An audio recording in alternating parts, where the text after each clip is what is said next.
They called it a historic strike on Iran. But inside the Pentagon, one report told a very different story, casting doubt on Trump's victory claim. Now that voice has been silenced. DIA Chief Jeffrey Kruse fired, admirals purged, security clearances stripped. This isn't just a reshuffle, it's a loyalty test, reshaping America's military and intelligence from the top down.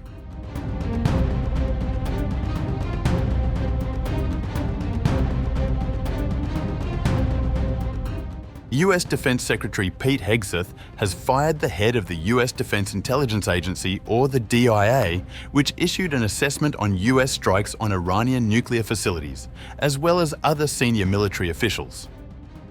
Lieutenant General Jeffrey Kruse will no longer serve as head of the DIA, a senior defense official told Fox News Digital on August 22nd. No reasons were given for their firings, the latest in a series of steps targeting military leaders, intelligence officials, and other perceived critics of Trump, who has demanded loyalty across the government. The firing came months after DIA details of the preliminary assessment of Operation Midnight Hammer were leaked to the news media. The assessment questioned the effectiveness of the strikes on Iranian nuclear sites. After the June strikes, President Donald Trump said Iran's nuclear program had been completely and fully obliterated. However, the DIA report found that the strikes only set Tehran back a few months. Trump, who had pronounced the Iranian program obliterated, rejected the report. His oft-repeated criticism of the DIA analysis built on his long-running distrust of intelligence assessments, including one published in 2017 that said Russia interfered on his behalf in the 2016 election. The Office of the Director of National Intelligence, which is responsible for coordinating the work of 18 intelligence agencies, including the DIA, has been declassifying years-old documents meant to cast doubt on those previous findings. Later, in a news conference after the strikes on Iran's nuclear facilities, Hegseth tore into the media and accused the press of misrepresenting the facts. Hegseth said at a news conference at the time, "You want to call it destroyed? You want to call it defeated? You want to call it obliterated? Choose your word. This was a historically successful attack." Hegseth's purge broadened later on August 22nd. One US official told Reuters that in addition to Kruse, Hegseth also ordered the removal of the Chief of US Naval Reserves, Vice Admiral Nancy LaCour, and the Commander of Naval Special Warfare Command, Rear Admiral Milton Sands, a Navy SEAL officer. LaCour led around 59,000 reserve component personnel in the Navy and the Marine Corps. As a naval aviator, she has 1,300 flight hours in military aircraft and was commanding officer of the US base in Djibouti before becoming Chief of the Navy Reserve. The reason she was fired is unknown. Sands was a Navy SEAL who served in both Iraq and Afghanistan. He was the Chief of Staff for US Special Operations Command, Commander of US Special Operations Command Africa, and Commander of Naval Service Training Command. The reason he was fired is unknown. News of Kruse's firing came 2 days after Director of National Intelligence Tulsi Gabbard announced that she was revoking on Trump's orders the security clearances of 37 current and former US intelligence professionals. This week's security clearance revocations were only the latest of scores of such revocations of Trump's second term. They have included Biden, who defeated Trump in the 2020 election, and former Vice President Kamala Harris, who lost last year's vote.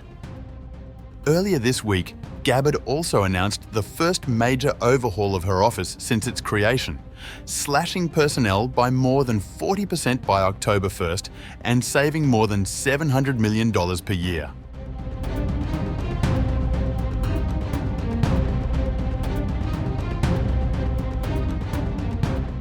The Trump administration has conducted a sweeping purge of US military and intelligence officers and diplomats that it says is part of an effort to slash the size of the US government, shrinking the federal budget and punishing what it describes as the politicization or weaponization of intelligence. While the Pentagon has offered no details on the firings, Democrats in Congress have raised alarm over the precedent that Kruse's ouster sets for the intelligence community. The firing of yet another senior national security official underscores the Trump administration's dangerous habit of treating intelligence as a loyalty test rather than a safeguard for our country. Representative Jim Himes of Connecticut, the top Democrat on the House Intelligence Committee, called on the administration to show why Kruse was fired, or otherwise, we can only assume that this is another politically motivated decision intended to create an atmosphere of fear within the intelligence community. Trump has a history of removing government officials whose data and analysis he disagrees with.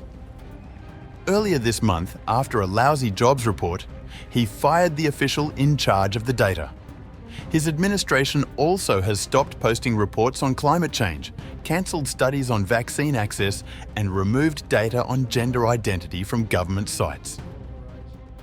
The new firings culminate a week of broad Trump administration changes to the intelligence community and new shakeups to military leadership. The Office of the Director of National Intelligence announced this week that it would slash its staff and budget and revoked more security clearances, a tactic the administration uses against those it sees as foes. The Pentagon also said the Air Force's top uniformed officer, General David Olvin, planned to retire 2 years early.